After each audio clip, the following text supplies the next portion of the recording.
What's up, party people? It's Milton Daily Homes. My name is Chuck. We are back with episode like 1500 or something. Today's a quiet day. Coming off the weekend, 7 listings, and I think that my favorites are the first 2 because you get just so much more value, I think, in the old part of town. The yard's a bit deeper. Sure, you might have some work to do, but I think for potentially high 5s, low 6s as a purchase price, for what you get in the old and the new area, to me, the old still wins. So on any multi-day, I press this button here, and then it orders them from low to high. Let's do this. So Colson is $569.9. If you go to the new section, you're lucky if you find a home with a backyard for this kind of price. Most of them are the 3 stories, 120-foot lots. It's a semi-detached, so you're joined just on one side. And, you could look at this kitchen and say, well, it's not my favorite. You put an IKEA kitchen in, probably $100 a linear foot. You change your appliances, change your counters. I could do a heck of a lot with this kitchen, even for probably $5,000. And, the rest of the home, it's not as open concept, a little bit different style, right? Even this countertop here, the cabinets, you can sometimes even replace these little handles and the hardware, and you're still okay, and then get rid of the counter if it's an old kind of countertop. You get a finished basement. Yeah, even if someone were to pay $580 or $590 for this home, I think this one is holding back on offers. 1560 square feet. So a 1560 square foot semi in the new area is probably going for $650 right now, minimum. And so it could be more. It could be $680, might even be a fair estimate. So I know this one, again, is an asking price, not a sale price, but I'm pretty sure this one's not going to go that high. And even if you went into this home and replaced floors, did your kitchen, let's say you even spent $20,000 or $25,000, you're still left with a home with a finished basement plus a bigger backyard. Sorry for the angry pointy finger there. But anyway, Laurier. So this one is a link. So functionally, it's a detached home. It's unfortunate the tree's right there, but it's probably close to this home and then joined by the underground. 143-foot deep lot. Very nice. Great tree coverage here. You've got a shed in the back. I don't know. Like this to me, same thing. Detached home starts at like $700,000 in the new area. I don't think someone's going to have to spend that much to get this home. Laurier is a bit of a busier street, but I do think that there's value here. The only thing I'd point out is that you only have 1 full bathroom. So down in the basement, if there's an option to do a second bathroom, second full bathroom, make a big difference.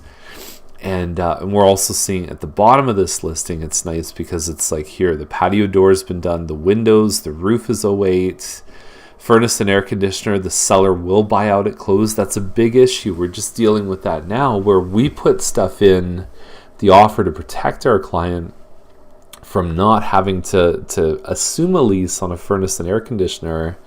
But I know some agents have been stuck with that. So you got to be really careful when you buy something. You almost have to put your offer out so that you're saying, look, if there are any rental agreements that I'm not aware of, that the seller's going to buy them. You have to do that because buying out these contracts is very expensive, and a buyer should not be stuck with something like that as a surprise.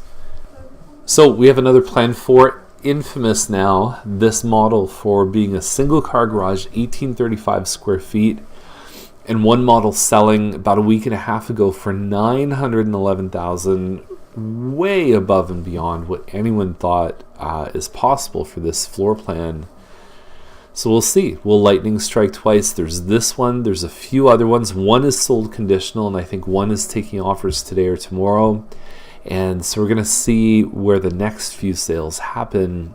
But 911 was just so far off. Like there's nice big double car garage homes, 2,300 square feet that are selling for $900,000. So it seems like it's an outlier, but time will tell, right? And we'll see. And if one of these even hits 850, the whole game changes. Now, what did I say last week? there's something about sinks that just, I don't know, they seem to be something that people key on. This is a shot from a Harkin place. The photos look a little bit more homemade. I don't know if I love the way it's presented. The other thing about this home is that it has a basement apartment, but the sellers are not warranting the legality. What I do like is at least there's a fire extinguisher here.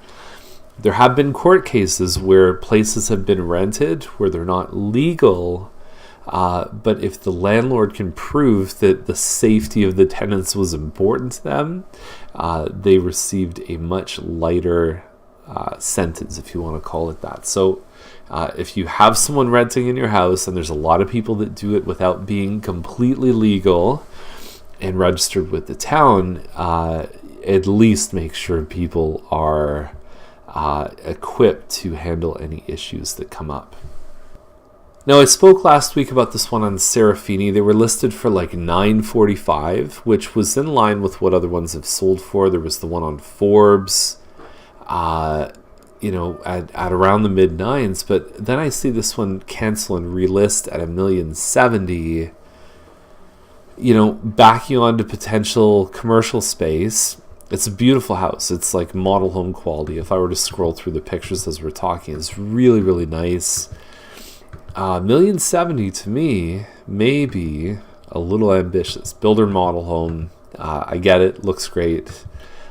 We haven't seen a bungalow with a loft sell for this kind of price. And this one does have a finished basement, but I think the empty land behind would be a real concern for me spending this much money.